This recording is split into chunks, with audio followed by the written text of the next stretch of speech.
message nini eza kote ya manala trompete mwasi ya libala ekomi pembeni ekomi pembeni apostasie yeye makasi oh moninga osonga Yesu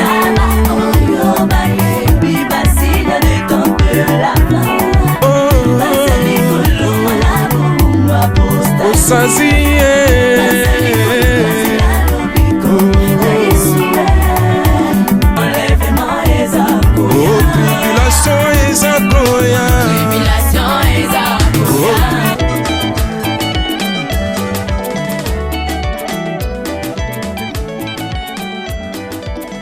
Bien-aimés dans le Seigneur, to pesi binombote mingi na kombo na Yesu Kristo. Merci bandeko nyonso yo bozwa occasion ya kolanda émission Attention l'apostasie est là. L'enlèvement de l'église est pour bientôt. To pesi binombote mingi na Congo Brazzaville na Kinshasa partout dans le monde bozwa occasion kolanda émission Attention l'apostasie est là. Zambe apambola bino parce que tana biso koki o bandeko nyonso landako ozwi biki na yo na Bible na kaye na yo. Parce que o Zouamakomi o ekosunga yo pendant que ça la défense contre ba apostat. Na bosa na te kopé sambote na bande kono sur la capacité Vincent Makela nanda ko sekazali nzaba pambola yepe libota Makela mobimba na pesi mbote na libota Mungimba mobimba na papa Joseph pe mama Esther ba accompagner ngai nzambe a pambola bango pe na bosanité ko remercier notre caméraman Freddy Takidi pe Rodil Wadio pe na bosanité ingénieur Gimputu nzambe a pambola bango nyonso o bazali ko sala ete biso to koma na banda ko na bino pa bozo sango balam. Tout bon, c'est raté qu'on peut ça dans une émission. Attention, l'apostasie est là. L'enlèvement de l'église est pour bientôt. Tout bon, c'est raté qu'on peut ça écrire dans 2 Thessaloniciens, chapitre 2, verset 1, 3. Pour ce qui concerne l'avènement de notre Seigneur Jésus-Christ et notre réunion avec lui, nous vous prions, frères, de ne pas vous laisser facilement embraler dans votre bon sens et de ne pas vous laisser troubler soit par quelque inspiration, soit par quelques paroles ou par quelques lettres qu'on dirait venir de nous, comme si le jour du Seigneur est déjà là. Que personne ne vous séduise d'aucune manière, car il faut que l'apostasie soit arrivée auparavant et qu'on ait vu paraître l'homme du péché, le fils de la perdition. Na Thessaloniciens ni to remarquer. To meke peut qu'on relire encore. Alobi, bimezoloba. De ne pas vous laisser facilement embraler dans votre bon sens et de ne pas vous laisser troubler, soit par quelque inspiration, soit par quelques paroles ou par quelques lettres.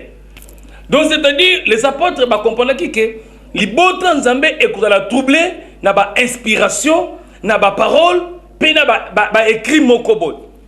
Et c'est pourquoi, quand moi, je suis livre, bien en sorte, que bango bazana ba vérité ki nzamba lobeli bango ba saleme ba livre na bango comme même comme le kola na place à Bible parce que écriture c'est le binabiso il apostasie à cause impact ya ko sakadate to lingi to lobela likambotali le ministère prophétique donc veut dire quoi comment qu'on reconnaître bien qu'on comprendre ba faux serviteur de Dieu soi-disant de Dieu ou na ba quatre ba prophète bazali ba apôtre ba docteur ba évangéliste ba pasteur tout ça na ba serviteur ba servante ba oyo ba se déguiser soi-disant que baza ya nzambe. Or en réalité Moussa nzamba utaka wapi toza la Jérémie chapitre 1 verset 4 à 5. Jérémie chapitre 1 verset 4 à 5. La Bible nous dit avant que je t'ai formé dans le ventre de ta mère je te connaissais et avant que tu fus sorti de son sein, je t'avais consacré, je t'avais établi prophète. Le prophète de Jérémie a clair. Nzambe mutalobi nae. Alobi avant le ventre, il y a maman, déjà Nzambe sa sala mutunae, mosali nae. C'est que un serviteur de Dieu a utaka a sala makate après libumu ya maman te. Un serviteur a salamaka déjà avant à côté na libumu ya mama na ye nzambe sa tchaye mosali Il y a un temps tout le monde a trouvé au niveau évangile, les lots sur l'apostasie. Il y a des serviteurs qui ont chamate. Onzamba chabango ba serviteur te. Et ne bango bazaba obaye ko manifester apostasie. Peuple de Dieu, to comme une attente de la fin, Bible le monde va vers sa fin. La fin de toutes choses est proche. Mais ni ne sont passés. Il y a des mercenaires, ba lourds ravisseurs, ba oba côté na katia champ de bataille, na ba côté na katia moisson pour troubler libotanzam. Et c'est pourquoi kololengni okoyi koyeba prophète aza nzambe, oyo aza nzambe te, pasteur aza nzambe, apôtre nzambe, serviteur aza nzambe, servante aza nzambe, aza nzambe te. Lolengni okoyeba. Premier élément, eux ont l'acception que non, ba serviteur au baza nzambe, ba outaka d'abord, ba outi na passé na nzambe. Donc nzambe a la cas surprité. Que mutu maman aza na kata mukili, ah nzambe bi ah opa ko musala nanga. Te nzambe a bongote. Alors, très bien que avant que Moutazolo Banzambe, Jérémie chapitre 1, verset 4 à 5, avant que je t'ai formé dans le ventre de ta mère, je te connaissais. C'est que Nzambe ayeba mosali na ye na yamboku tu mama na ye ba kakobota mwana moko kombo na ye takidi mwana musu kombo na ye passé musula wa Nzambi. Donc Nzambe sa yeba déjà que nakocha musula wa Nzambi na libumu ya mama na ye, c'est mon serviteur. On a premier élément. Deuxième ayé koloba. Na Galates chapitre 1 verset 15. Galates chapitre 1 verset 15. Bande kaboda nanda kolanda émission attention l'apostasie est là. Le lengeni okoyo koyeba faux serviteur na vrai serviteur. Parce que ton attend moya mbutu mbutu. Ton attend infiltration et koti kokota. Yango posé abandon de la foi et pousser batba reculer batba semble asuster. Yango na baka men fana émission attention l'apostasie est là. Qu'on reculer parce que tu as constaté que non, il y a un faux serviteur moraza faux prophète moroboye yo siliki aurait reculé. Bible dit il faut que l'apostasie soit arrivée auparavant. Donc l'apostasie est singeli et il y a yangonde quoi annoncer que Christ a commis pembeni. Parce que date au yeso quoi ba pesi bisoté ni le jour ni l'heure personne ne le connaît. Mais Seigneur il nous a fait grâce ya ko la bisoto ko yeba retour à Jésus est commis proche à partir ba infiltration ba to ba kobima na terrain ba obaza yete. Yango tolobi na Galates chapitre 1 verset 15 alobi. Mais lorsque plus à celui qui m'avait mis à part de le sein de ma mère, l'apôtre Paul nous a dit, le Seigneur m'avait mis à part dès le sein de ma mère. Donc, apôtre Paul a confirmé l'écriture du prophète Jérémie Oualobaki. Et c'est pourquoi, nous sommes édifiés sur le fondement des apôtres et des prophètes de Jésus-Christ. Jésus lui-même est à la pierre principale. Sur les fondements. Ce n'est pas qu'il n'y a plus rien les fondements. Sur les fondements, la singulier. C'est que l'évangile est à mon corps. Ils ont la prophète dans l'alliance. Bango pe ba annoncer qui évangile à Christ.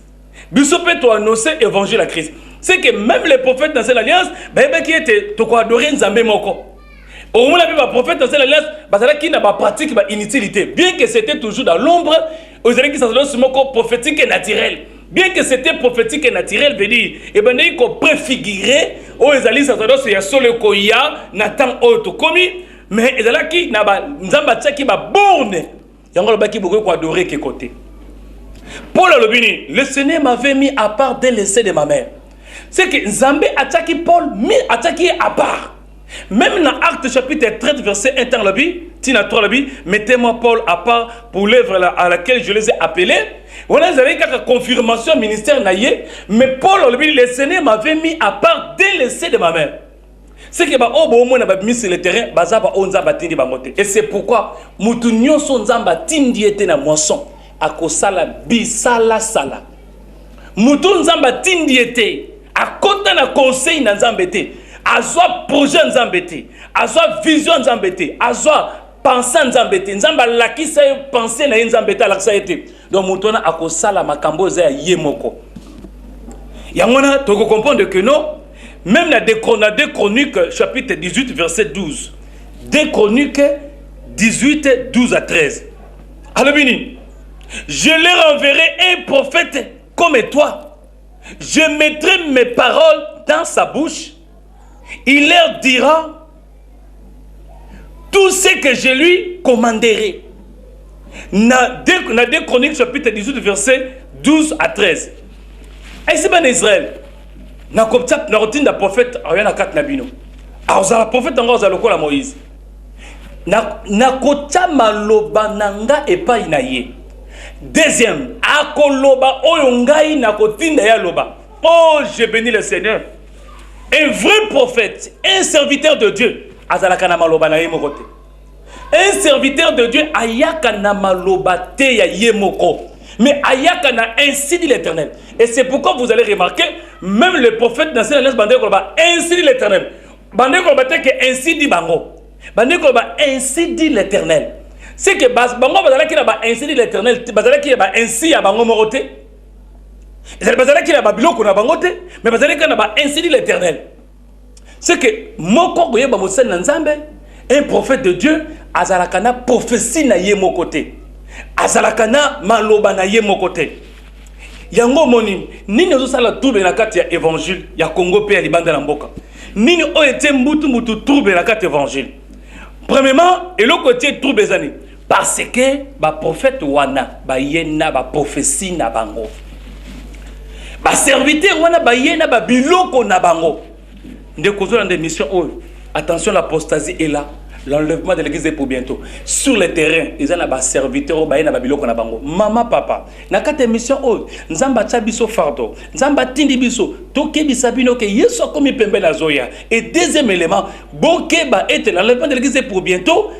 Après, ils ont batu ba yena ba biloko na bango bazana sur le terrain. O to mo na leo na mokili. Ils ont ko pesa mawa. Halabini. Matthieu chapitre 19, verset 12. Matthieu 19, 12. Après, c'est trois catégories à serviteurs. Oh, j'ai béni la parole. Il y a des serviteurs qui les sont de le ventre de leur mère. Car il y a des serviteurs qui les sont de le ventre de leur mère. C'est-à-dire, dans Matthieu chapitre 19, verset 12, aïe qu'on confirme écrit à Galates chapitre 1, verset 15, dans Jérémie chapitre 1, verset 4, à 5. Ils ont des serviteurs, Bible, première catégorie, bacha bango basal nanzambe wuta libumu ya mama na bango. Yango pour la confirmer yango. C'est que première catégorie, il y a bien bango wana. Et okoye ba bango ndemi to kokoma wana. Deuxième catégorie bandeko. Il y a na qui les sont devenus par les hommes. Donc deuxième ezali, ils ont des serviteurs au ba komi nanzela na batu. Ndeko serviteur de Dieu servant toujours nanga soki mutu muta commission serviteur mutu muta commission prophète yango sala ba dégâts na kati évangile encore to supplier yo ndeko bongo la motema soki zana batu moko basiba opesa ki bango bongo po yo koma prophète o sala ba dégâts na libota bana na Nzambe to yebiso ndeko repens-toi Christ se réveille bientôt po oyo sala eza ba dégâts. Ozo pousser bato na kati ya apostasie na kati ya révolte contre notre Seigneur Jésus-Christ. Deuxième catégorie babi, vous allez remarquer il y aura des serviteurs des prophètes au bato ba komisi bango ba prophète. Donc ozo remarquer na deuxième catégorie déjà ils commis à faux. Première ezala qui a bien. Deuxième ezala faux. Ce qui ba komisi au prophète, c'est que muto a komisi au prophète il doit faire soit matéo rotea.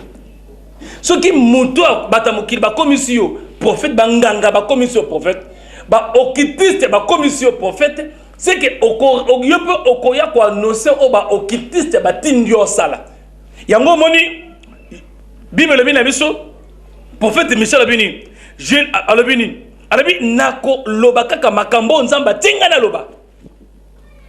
Troisième catégorie, il y en a qui se sont rendus eux-mêmes les serviteurs.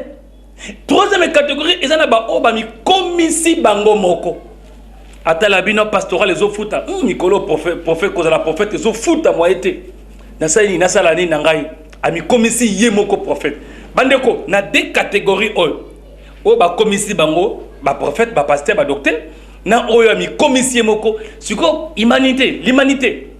Congo, Brazza, Kinshasa, partout dans le monde. Ceux qui n'ont qu'à église au Sambela, au côté d'un prophète, ou ami commissaire mon prophète, c'est que Azal a terrassé. Azal a source.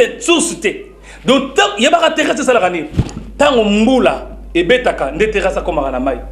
Mais tant siko mvula et yeko katana, mvule katani bandeko. Terrassé on appelle et kauki.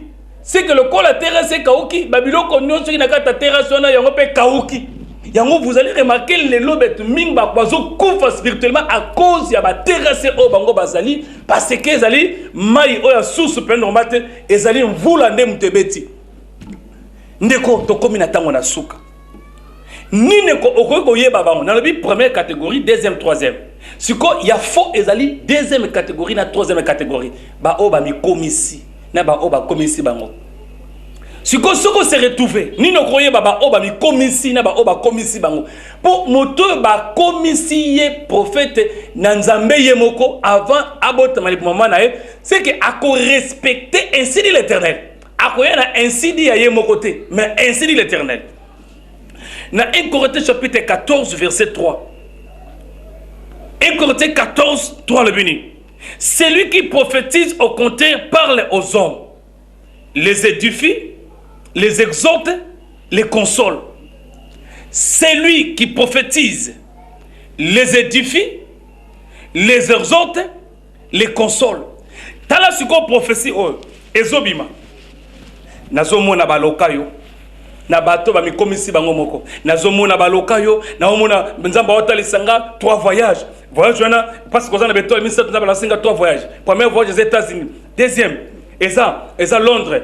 4e voyage, et à France. T'as la prophétie. Maintenant, dans 1 Corinthiens chapitre 14, verset 3, la prophétie est édifiée. Bandeko, France. La prophétie qui est en France est édifiée.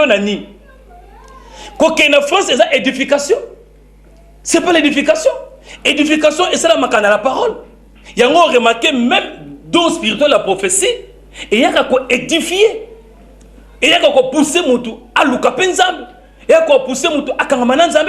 Mais prophétie, bah, on peut ça yo, au Kozwa Libala, au Robo, Bandeko, et ont poussé yo na bien matériel. Obika comment. Donc, il y a un moment où le bébé là, bazo côté l'église, bazo ko lukaka, babilo ko ça matériel. Pourquoi? Parce que le lengue à la prophétie, bah, on peut ça bango, il y a un poussé bango, bah, ça l'appelle bongo. Babi, ils ont exhorté. Il y a évité ceux qui voyagent aux États-Unis, ils ont exhorté yo bandeko. Voyage aux États-Unis, bah, ça quoi, bandaka, ils ont exhorté na nini. Exhortation et c'est la makaka na inscrit l'Éternel. Et ça qu'on exhorte na nini. Na nini bandeko. Voyage aux États-Unis et au consoler na nini. Combien de personnes aux États-Unis bazolo kabazonga. Voyage aux États-Unis et au consoler ni papa. Et donc le consoler bien matériel. Notre consolateur c'est le Saint-Esprit. Tu peux aller aux États-Unis en France pour nous aux Saint-Esprit te bandeko za la consoler parce que Ésaïe 40 la béni. Abi consoler mon peuple dit votre Dieu. Moutoua consoler la maison c'est le Saint-Esprit. Mais pendant que yo ozu ba mbongo banda comme kamna mais oza molé mon santo te bande cause la consoler. Et ça na ba tebe lelo chaque 12 heures ba na lia ba kaka est-ce que baza consoler mais baza na ba mitu ka mbongo ba kota ki na bi kota lelo ba ke bazo lia ba kaka pourquoi parce que baza consoler te kolia biloko bongo za consoler. Vous allez remarquer ça batouana ba prophétie na bangwana on comprendre que sont dans le faux. Oh, ça va pas pour la rémission, attention à l'apostasie là. Le lien koyeba un faux serviteur, un faux prophète. Dans Acte chapitre 16, verset 16 à 19. Acte 16 à 19, alors bien. Alors bien, il y a une servante moko, il y a un esprit à Python. Servante, il y a un esprit à Python, bandeko. Yoka, babenge servante ou serviteur. Mais en lui, il y avait un esprit de Python. Bandeko, on a la commission de soso la place au malam.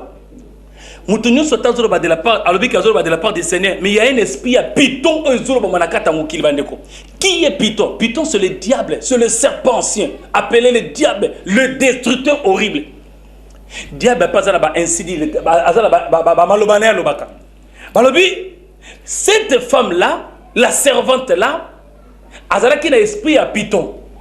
Siko esprit à Python wana e bandaki ko sala ete ebimisaka mbongo pona bato batindaki ye po sala musana bango ba bénéficier. C'est que par là nous avons compris balobi une servante qui avait un esprit de Python et qui endurant procurait un grand profit à ses maîtres. Donc, avec une esprit Python, vous avez poussé et ba maître naé ba bénéficier. y a remarqué un faux serviteur, un faux prophète. Un esprit piton, comment on remarqué prophétie naïe. Et bima, et poussaka, et ko pousser batoba bimisa bambongo ba pesai. Esprit à piton, et ça c'est esprit. Et ça esprit à erreur, c'est ça l'apostasie. Me dit et ko pousser, balobi, abaneke ko prophétiser. Mais tant qu'ils ont prophétisé, à cause de la profession en bon. Il y a un monde qui a maté, on comprend des faux serviteurs, soi-disant des dieux de faux serviteurs, on remonte la base l'esprit, il y a un benda batubambo. Esprit, il y a une prophétie, il y a un macaro prophétique, soma macaro à $5. Esprit, il y a piton et lukaka gain. Mais l'apôtre parle de la Bible, laissez nous envoyer, nous prêchons la parole sans condition. La parole est en condition. Quand nous commençons les embêtes, ils sont en condition. Nous sommes en macaro prophétique. Avant qu'il y ait un prophète, ça est un esprit à piton. Et c'est esprit à piton.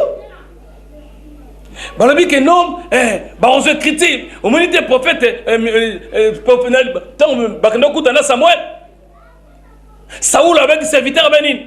Saoul avec un prophète, il faut en quelque chose. Est-ce que le prophète n'a pas qui peut en quelque chose? Tant que critique maintenant, le prophète a 5 ans, c'était seulement bango moko na acte de reconnaissance babite donc il était la mosal nzambe prophète pas yebate que bazoe la yelo kobe serviteur à Saoul, il y a Saoul abi donc il était la tokutana donc était la mosal nzambe tout le melema ba pambate mais yemoko prophète a 5 ans bango côté yo comment ko senga l'église mutu pa kutana yo il faut somba makaro prophétique pas kutana yo ils ont pas somba boy allez consultation boy bandeko vous avez trouvé ça dans quelle écriture? Ce sont des apostats, sont des faux serviteurs. Ils sont venus pour falsifier l'écriture. 2 Corinthiens 2 17 bah qu'on falsifie l'écriture. Esprit à piton et ça kotambola bandeko oh nzamba pambola évangile. Un vrai prophète, d'abord en lui il y a la parole. Un serviteur de Dieu d'abord face à la mâchoire. Ndeko omo na église batonde belé toboité nzamba na besoin babike belé. Mais ce comme on est église plus de 5000 fidèles. Bon baba 1000 tout ça est belé. Mais le ministre n'a qu'à église a la connaissance c'était bandeko. C'est un faux serviteur. Pourquoi? Parce que Dieu ne peut jamais kotinda batoba yako ilibosa mon ministre o aza na parole te. Purification batone ko sa manengeni. Parce que dans Ephésiens chapitre 4 la purification est comme ça à travers la parole. C'est la parole qui purifie. 1 Timothée 4, 5 à 6. Mais un ministre de Dieu a la connaissance. C'était en lui, il y a seulement la démonstration. Il y a côté Kabamai, Bamafuta, Bamumba. Mais vous allez constater, remarquer que non, c'est un faux serviteur. Deutéronome chapitre 18. Qu'on ne trouve chez toi personne qui fasse passer son fils ou sa fille par le fait. Deutéronome 18, 20. Vous allez remarquer Israël. Alors, na mon côté, ce comme on prophète, abandiko sakola, abandiko senga lobi, siko bol le kanamoto.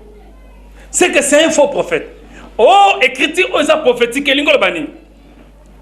Mais le fait qu'il représente la chose palpable. Moutorlobana bandeko. Le bas 3 fois. Fire, bandeko. Comme Yesu comme une fire.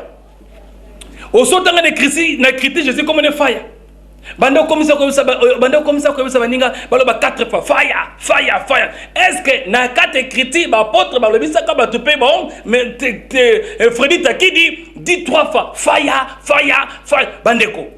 C'est ça l'évangile prêché par les apôtres. Oh mon Dieu. Émission attention l'apostasie est là. Na 4 émissions beaucoup de vérité. Pourquoi? Parce que nous prêchons évangile la sainte doctrine. Évangile prêché par les apôtres.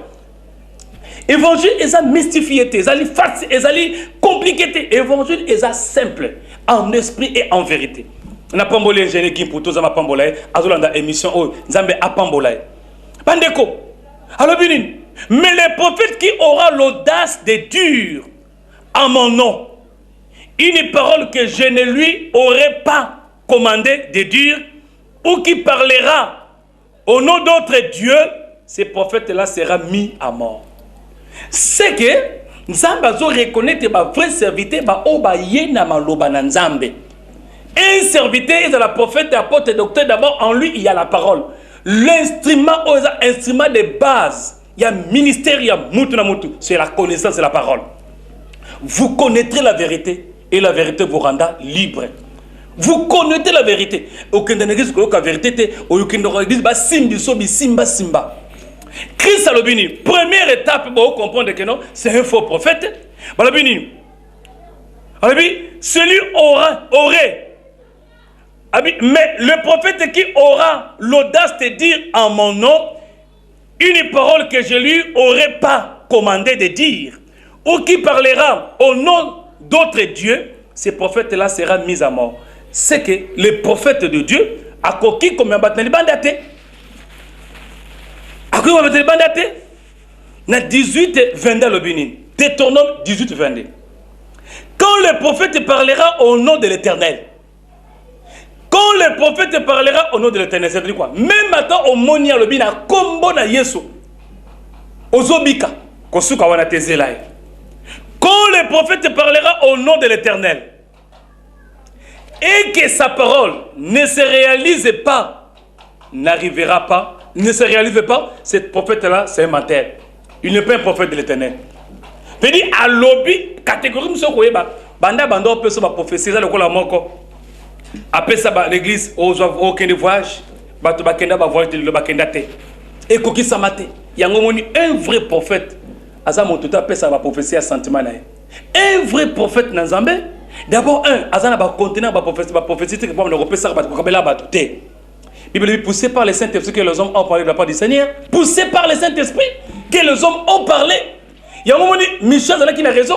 Donc, la mission y a qu'à prophétiser parce que le prophète moko bangonyo se baza unanime l'esprit moko basa koli madame pour na cap yo pe y a qu'à prophétiser yo ka Michel ngai na koloba kaka oyo nzamba lobi na ngana loba tous les serviteurs de Dieu le prophète boloba o nzamba lobi na yo ko fabriquer prophétie ce que zate ko lukate pour intimider mutu ozo kende ko na kati ya apostasie alors bini ce qui va pécher prophétie et se réaliser na catégorie c'est un faux prophète parce que notre Seigneur a consacré la Bible dit il n'est pas un homme pour mentir ni fils de l'homme pour se repentir banda ko tala seconde zinga na ozana combien de prophètes na ebizana de komboko mosala nzamba akuta nanga bakuta na prophète na mangengenge a péché prophétie abi moni moi aza moi na yo moi sa vie na yo. Je vous dis, le ciel me voit. Mon ami, lelo azolela. Ba pesi prophétie na mangengenge. Oya za moi sa vie na yo. Yé pas landi yango. Olia tout na Nzambe. Azuka kandimi bongo sans approuver esprit wana. Azaka na mbongo sengela ki voyager akende poto. Azaka na $5,000 à l'époque à voyager. Ni n'est passé. Le quoi la prophétie, balobaki na ye ki azali mu mwasi na ye. Ye pas la confiance à prophétie ou ba prophète ba pesa ki ye. Azu yango. Azu pe mbongo na simbisi mwasi na bambo. Yoza mwasi na ngaza ba senga na bala yo. Sima mbongo to sa ba voyage poto. Bandeko. Le ciel me voit. Ay muninga wana aya ko lukanga azongulu maolela. Abi prophète Moïse na suki na ngana. Bo suki na nini? Ay mon cher na suki. Entela kiminga na mbongo. Nabi akimi na mbongo ndeni. Mais pas plus qu'on peut faire moi sinayo. Avec moi il va tourner basa kuna. Bon désorienté va te mêler. Ah, $5,000 recueillis à cause il y a ba fils à serpent à cause il y a esprit à python parce que esprit à python ayaka ko benda mbongo pa na bino pour akena ngwe pa inaye. Yango moni moi sur bande ko tromper bato. Bible le bini. Na Deutéronome 13:2. S'il s'élève au milieu de toi, dans le bas qui, dans la catégorie, nous sommes comme moni prophète, après ses prophéties et se réaliser, c'est un faux prophète. Nzambe atatonakate pe aeshuakate. Catégorie moussous. Deutéronome 13:2. S'il s'élève au milieu de toi un prophète ou un visionnaire qui t'annonce un signe ou un prodige, oh mon Dieu, misika ol. Na lingarami misika ol. Alabinin. S'il s'élève au milieu de toi, Pembe na yo, Moutoumora Sabimi, Azor Lokola, Azor ye prophète na yo. Ye musakoli ya vie na yo. Oyo kangama na écriture, o kangama na prédication, yo kangama na ba prophète na yo. Ba koma ko orienter donc oyo ka sous Bible te, oyo ka pe molimo santo te, o méditaka te, oyo ka parole te, mozana ba prophète na yo oyo yo ka bango. Moyo otanga écriture te bandeko okobunga l'apostasie ko kanga yo. Alors bini, s'il s'élève au milieu de toi un prophète ou un visionnaire qui t'annonce un signe ou un prodige, veut dire a telemi prophète a yé na ba signe a sali démonstration prodige yanga minyo sur les miracles notre nzambe te bandeko yoka joie écriture Deutéronome chapitre 13 verset 2 nzamba zo ça va na Israël comment bokoye ba faux serviteurs ba faux prophètes. Dieu savait très bien qu'il y aura des faux prophètes qui vont apparaître.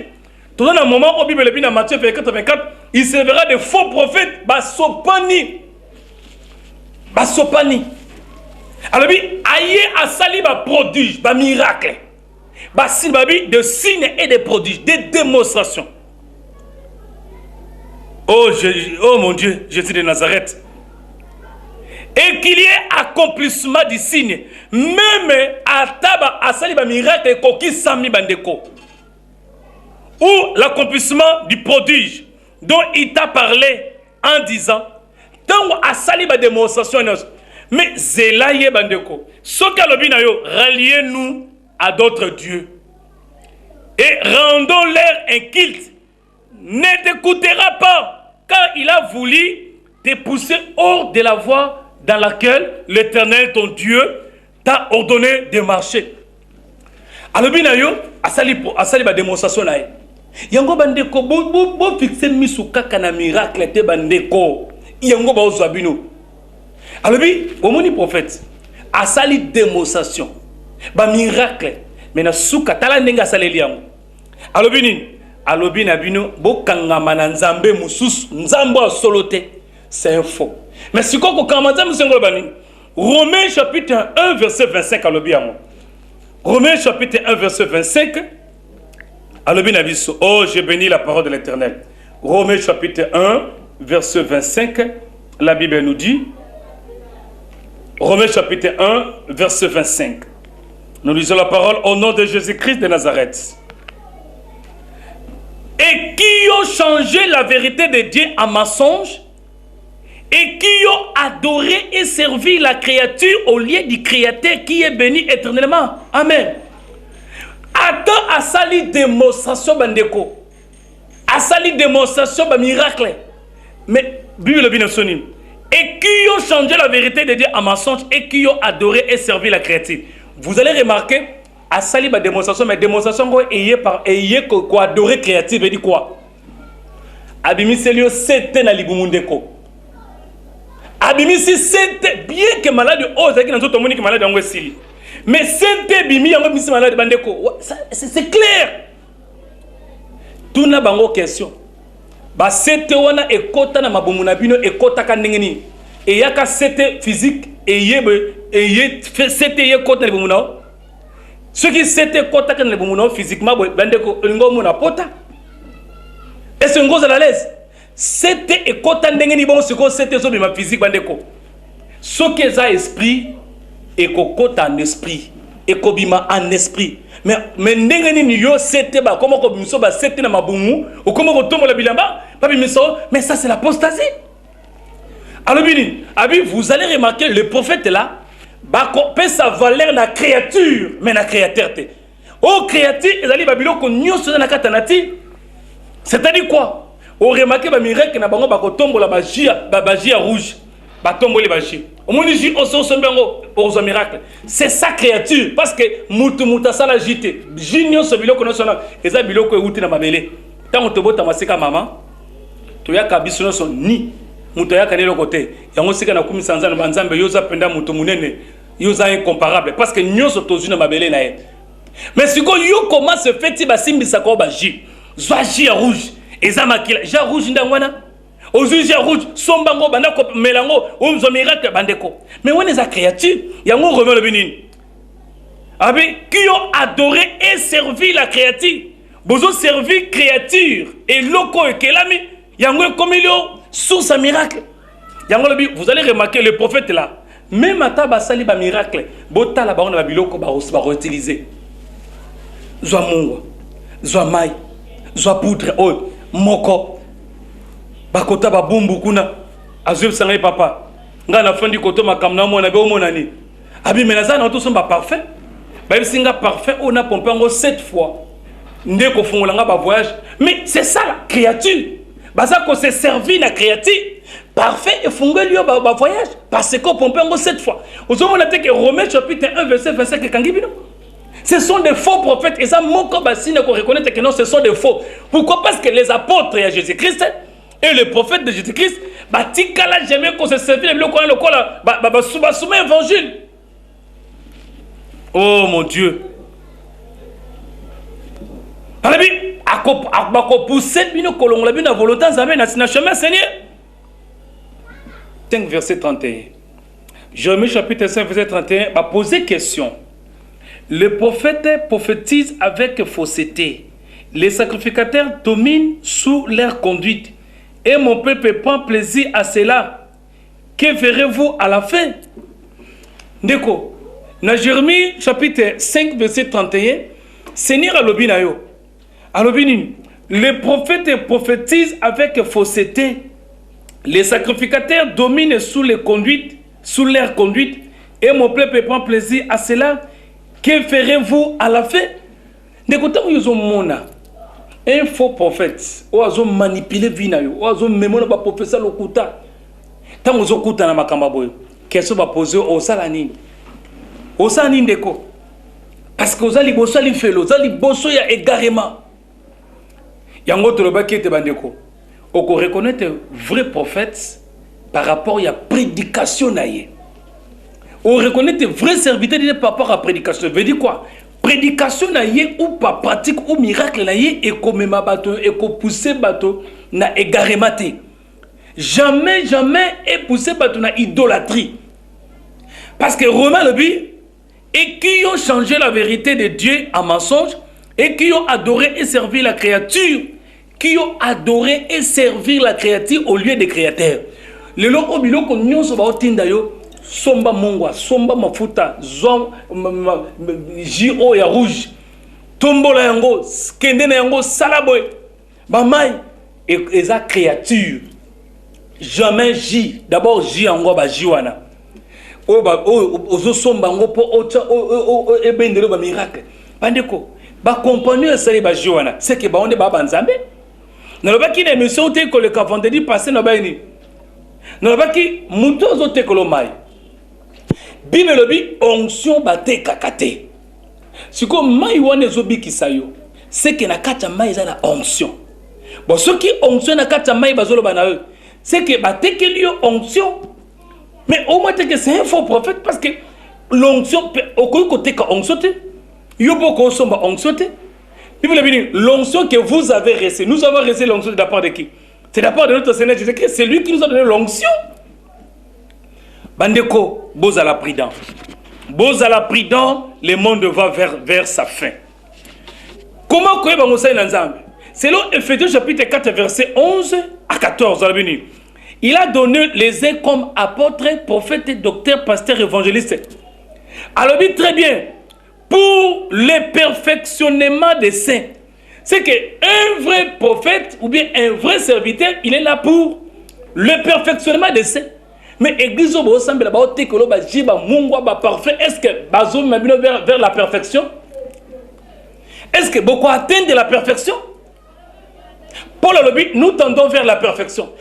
Au passer l'enlèvement de ce qui l'âme est comme une purité. Est-ce que Mungwa maï parfait et qu'on rend de l'âme non pire? Non, parce que Bajiwana ba Mungwa ba maï ba parfait, il y a un moment où ça pureté. Et ça au salami na maboko bateau. Et qu'on tape beaucoup nanzambete. Bible dit ce qui est terrestre n'héritera jamais le royaume de ciel. Le serviteur de Dieu, le prophète de Dieu, il est là pour l'édification correctrice. À ça pour la quoi édifier va battre ma patte nzambe. Bible est clair, c'est pour le perfectionnement des saints en vue de l'œuvre du ministère et de l'édification du corps de Christ, jusqu'à ce que nous soyons tous parvenus à l'unité de la foi et de la connaissance du Fils de l'homme. Est-ce que vous avez connaissance? j'ai copié sa connaissance. Mungo copié sa connaissance. Et copié sa connaissance. Bah c'était au bas que l'émission dans ma boumou. Et copié sa connaissance. Un vrai serviteur de Dieu, au commun a comme ma église d'enseignement. Il y a un phénomène de combat spirituel partout. 80 jours à chaîne, 250 jours. On dirait, mais est-ce que aussi temps les critiques ministère au combat toujours là? Non, mais le combat surtout c'est la prière. Tant dans Ephésiens chapitre 4 verset 11 à 14. Tous les serviteurs de Dieu ont bâti système à combat spirituel. Boye Bissaba fidèle, ministère à combat spirituel et Zalakate. Nous avons le ministère de la parole. Le combat spirituel c'est la prière. Ils ont dit que non, n'engagez boye combat spirituel de la ministère. Boyongo moi une église sopani, 80 jours à prière, 120 jours. Prière c'est vrai to bon de la, mais c'est pas le ministère à combat spirituel. Tout ça ce sont des signes. Bandote, on chante baptême. Au Bini, délivrance, il y a famille. Au Lungwe, délivrance, il y a clan. Mais c'est le remords. Ok. Délivrance, il y a papa. Délivrance, il y a ban. Délivrance, c'est maman. Nous sommes la délivrance. Donc, aux gens qui changent dans le Babylone, c'est pour intimider. C'est ça, esprit erreur. Là, qui s'allie Botanzambe d'abord, Bananzambe, connaissance biblique. Bible, le vrai serviteur de Dieu, leur mission, c'est pour le perfectionnement des saints. Un vrai prophète, sa mission au Yazanango, et ça pour le perfectionnement des saints, en vue de l'œuvre des militaires et de l'édification du corps de Christ, jusqu'à ce que nous soyons tous parvenus à l'unité de la foi et de la connaissance du Fils de l'homme. Est-ce que l'église nous a cambessé sur connaissance? Bando côté que la banque monga, ba parfum, ba ji, ba bazana ba connaissance, ba bébé spirituel. Ba de connaissance, c'est ça le ministère. Tant au monde l'église d'Abino. Un prophète ou pasteur était enseignant c'est un faux prophète.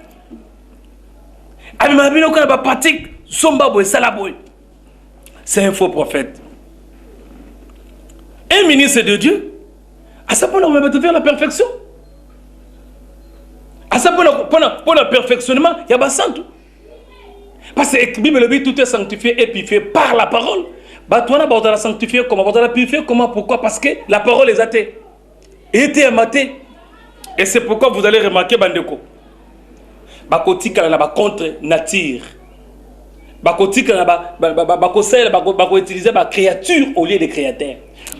Zamba Pambola Bino, il y a Ming Bolandaka émission. Attention, l'apostasie est là, l'enlèvement de l'église est pour bientôt. Après, la sœur Marlise, na Congo Brazzaville, Azangate, on a émission, na pasteur Kevin, Zambe, Apambola Bango, ya Mingi, Koleka, on a émission, attention, l'apostasie est là. Bandeko, rediffusion na biso, ezali, dimanche, na 7h, na 7h20, na Canal King. Tant yo au teka Canal King, comment ça n'a bandeko, aux qui occasion, ya ko landa na débité, aux yeux on a souka.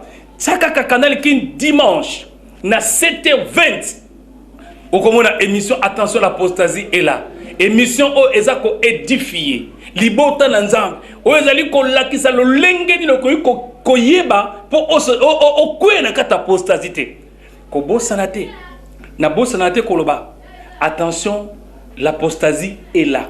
L'ennemi est sur le terrain. Et Kobo, ça n'a pas rendez-vous sacré. Jésus de Nazareth rêve bientôt. C'est pas que mon nom soit gagné Jésus de Nazareth, nous avons Jésus en solo. T'es attention, qu'on prononce Jésus de Nazareth et le but est qu'on a Nazamba solo. Tu peux prononcer Jésus de Nazareth, mais pratique dans la carte, ils pratique à Jésus de Nazareth. Ils pratique à Nzambe la bisote. Keba na esprit à Python. Et ko sala mbongo bandeko. Tango zo sala mbongo et ko zo milimo bateau. Et Mimi Bango dans l'enfer. Ndeko, prépare-toi à la rencontre du Seigneur. Bible dit, veille sur toi-même et sur ton enseignement. En agissant ainsi, tu te sauveras toi-même et ceux qui t'écoutent. Et Bible dit dans Ésaïe chapitre 9, verset 15. Ceux qui se laissent conduire par ces gens-là se perdent. Ndeko, comme il dit que tu as conduit dans la posta, ou raté beaucoup d'ensemble. Oh, il y a Minga Kolbanabine Zali, toutes les émissions chaque vendredi, na 15h50, puis chaque dimanche, na 7h20, na Canal King, Nzambe apambola bino bandeko nyonso braza bozala béni Congo partout bozwa ko occasion na ba YouTube et tout ça bozala béni Nzambe apambola bino ya mingi koleka tokutani dimanche na 7h20 ciao.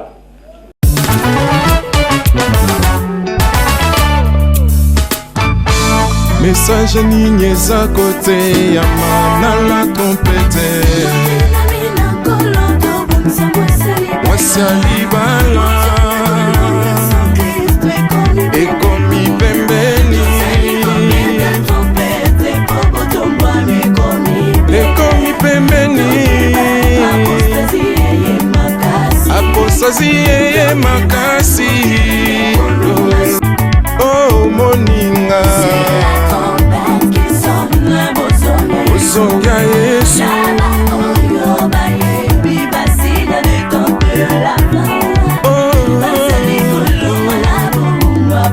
Osazie